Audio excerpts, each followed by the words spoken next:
قبیلہ بنی نجار کی ایک خاتون سلمہ بنت عمرو سے شادی کر لی اور کچھ دن وہیں ٹھہرے رہے۔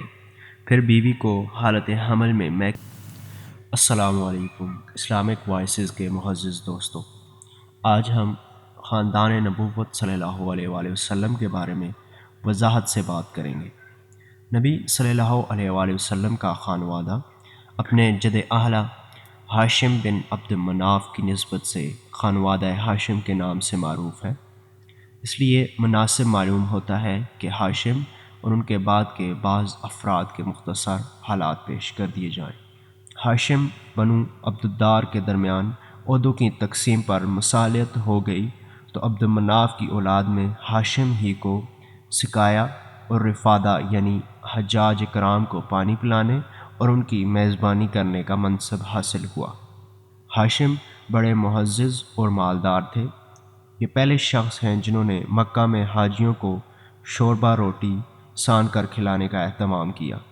ان کا اصل نام عمرو تھا، لیکن روٹی توڑ کر شوربے میں ساننے کی وجہ سے ان کو ہاشم کہا جانے لگا، کیونکہ ہاشم کے معنی ہے توڑنے والا۔ پھر یہی ہاشم وہ پہلے آدمی ہیں جنہوں نے قریش کے لیے گرمی اور جاڑے کے 2 سالانہ تجارتی سفروں کی بنیاد رکھی۔ ان کے بارے میں شاعر کہتے ہیں، جن کا اردو ترجمہ ہے، یہ عمرو ہی ہیں جنہوں نے قحط کی ماری ہوئی اپنی لاغر قوم کو مکہ میں روٹیاں توڑ کر شوربے میں بھگو کر کھلائیں اور جاڑے اور گرمی کے دنوں سفروں کی بنیاد رکھی۔ ان کا ایک اہم واقعہ یہ ہے کہ وہ تجارت کے لیے ملک شام تشریف لے گئے۔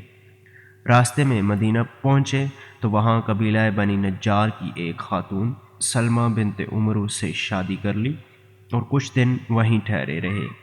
پھر بیوی کو حالت حمل میں میکے ہی میں چھوڑ کر ملک شام روانہ ہو گئے اور وہاں جا کر فلسطین کے شہر غزہ میں انتقال کر گئے۔ ادھر سلمہ کے بطن سے بچہ پیدا ہوا۔ یہ 497 عیسوی کی بات ہے۔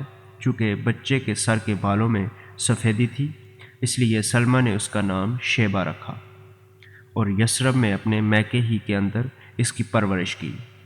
آگے چل کر یہی بچہ عبد المطلب کے نام سے مشہور ہوا۔ عرصہ تک خاندان ہاشم کے کسی آدمی کو اس کے وجود کا علم نہ ہو سکا۔ ہاشم کے کل 4 بیٹے اور 5 بیٹیاں تھیں، جن کے نام اسد، ابو سیفی، نزلہ، عبد المطلب، شفا، خالدہ، ضعیفہ، رقیہ اور جنتہ ہے۔